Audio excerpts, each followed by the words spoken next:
अस्सलाम वालेकुम friends, welcome to our channel study law with AJK girls. Video शुरू करने से पहले आप सबसे ये रिक्वेस्ट करूंगी कि हमारे इस चैनल को सब्सक्राइब करें, अपने फ्रेंड्स के साथ शेयर करें ताकि वो लॉ के रिलेटेड मज़ीद वीडियोस देख सकें। तो आज का जो हमारा टॉपिक है ना, वो इस्लामिक पर्सनल लॉ का एक टॉपिक है जो कि है इद्दत। इद्दत का जो है, इद्दत एक अरेबिक वर्ड है जिसका मतलब है नंबर और काउंटिंग। हम कोई भी है, हम कहते रहते हैं कि इद्दत जो है, इस औरत ने, ये औरत इद्दत में है, इसने इद्दत रखी। तो आज हम देखते हैं कि इद्दत है क्या, इद्दत की डेफिनेशन क्या है, इद्दत का मकसद क्या है, इद्दत रखी क्यों जाती है। तो सबसे पहले तो हम अगर इसके लिटरल मीनिंग की तरफ आएँ तो इद्दत जो है ये एक अरेबिक वर्ड है, इसका मतलब है नंबर और काउंटिंग।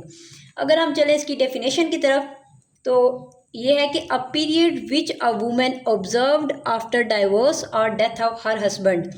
यानी कि इद्दत एक ऐसा टाइम पीरियड, एक ऐसी मुद्दत है जो कि एक औरत ऑब्जर्व करती है डाइवोर्स के बाद या फिर अपने हस्बैंड की डेथ के बाद। ये है इद्दत, इसको इद्दत कहते हैं। अब हम देखते हैं कि इद्दत का जो है ऑब्जेक्ट क्या है, मकसद क्या है, इद्दत रखी क्यों जाती है। तो इद्दत का जो मकसद है ना, इद्दत का मकसद है to check pregnancy in case of divorce. Divorce के केस में इद्दत क्यों रखी जाती है? प्रेगनेंसी चेक करने के लिए कि डाइवोर्स तो होगी है, ये जो औरत है ये कोई प्रेग्नेंट तो नहीं है। इद्दत, डाइवोर्स के केस में इद्दत इसलिए रखी जाती है, ठीक है। और and to check the pregnancy and for mourn in case of death of her husband.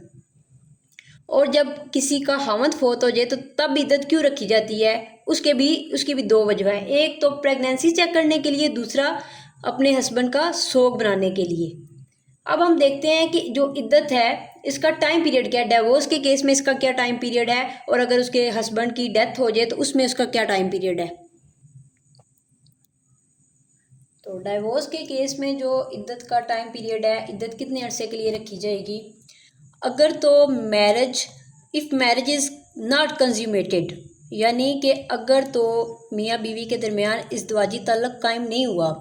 Consummated का मतलब होता है इज़्दवाजी तल्लक।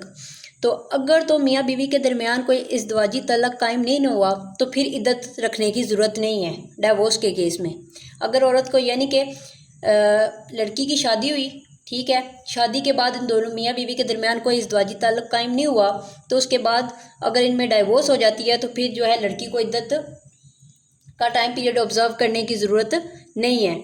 और इफ़ मैरिज इज़ कंज्यूमेटेड, और अगर मियाँ बीवी दोनों के दरमियान जो है इज़्दवाजी ताल्लुक़ कायम हो जाता है, मैरिज कंज्यूमेट हो जाती है, तो फिर जो इद्दत का टाइम पीरियड है ना, 3 माह 10 दिन है। और इद्दत का जो टाइम पीरियड है इन case of death of her husband, यानी कि जब किसी के हस्बैंड की डेथ हो जाती है तो फिर जो है इद्दत के लिए जो टाइम पीरियड है वो क्या है।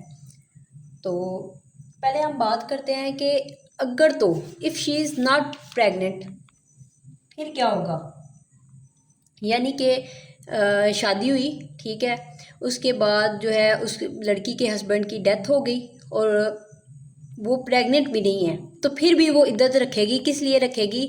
अपने हस्बैंड का सोग मनाने के लिए। और जो उसका टाइम पीरियड है वो क्या है, 4 माह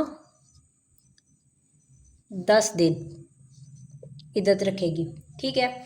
और दूसरी बात है कि बिलो एज ऑफ प्यूबर्टी, यानी कि शादी के लिए तो एज ऑफ प्यूबर्टी होना ज़रूरी है, यानी कि लड़की का बालग होना ज़रूरी है। अगर वो बालग नहीं होती है और यानी कि गार्डियन के थ्रू जो है उसकी शादी हो जाती है तो यहाँ पे भी तो फिर प्रेगनेंसी का तो कंसेप्ट ही नहीं है। तो ऐसी सूरत में वो इद्दत ऑब्जर्व करेगी, किस चीज़ के लिए ऑब्जर्व करेगी? अपने शोहर का सोग मनाने के लिए, ठीक हो गया।